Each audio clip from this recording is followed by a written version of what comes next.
Tatak si bulus ni sebenarnya diinspirasikan daripada kucing itu sendiri. Sebab kucing ni dia berbulu dan dia bulunya lembut dan dia memang manja. Itulah sebenarnya yang dikatakan teratak si bulus temelu. Dan idea untuk mengadakan, sebenarnya banyak idea-idea yang kita terima sebelum ni.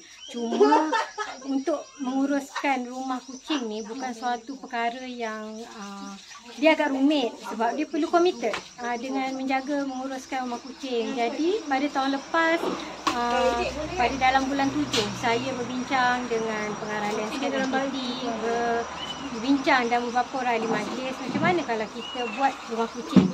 So lepas tu dan ini juga adalah sokongan daripada ahli majlis, sokongan daripada pegawai MPT seperti Haji Yusri, landscape yang menjaga terutama di Taman Tasik Catin ni dan menyokong untuk saya jalankan di bawah kelab saya.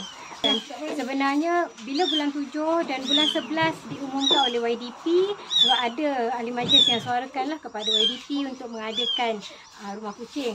Dan pada bulan 11 atas jasa baik YDP, mantan YDP Haji Sureh yang dah bersara pada bulan 11 hari tu, bulan 12. Jadi dia luluskan 2 sebenarnya rumah kucing ni.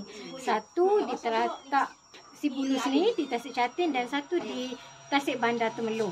Jadi jumlah di dalam ni lebih kurang dalam 50 ekor termasuk kucing-kucing yang kecil lah.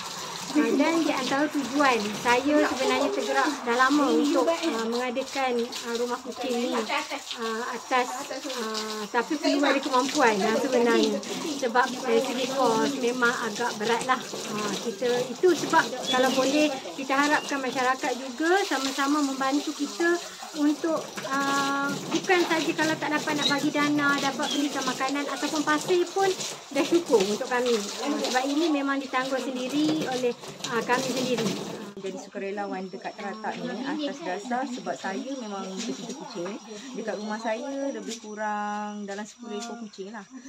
Lagipun saya tahu Puan Suhaya Eli pun memang suka dengan kucing. Lepas tu dia pun ada idea mengatakan dia nak tubuhkan teratak ni. Lepas tu dia perlukan sukarelawan lah. Saya sendiri tawarkan diri saya sebagai sukarelawan untuk bersama-sama dengan Puan Suhaya Eli untuk bersama-samalah dengan teratak ni. Minat. Bila kita minat dan kita suka, kita akan luangkan masa.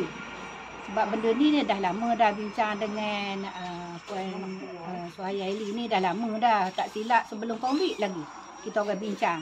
Nak buat dekat pasar, lepas tu banjir, lepas tu panggung, takat panggung rek tu.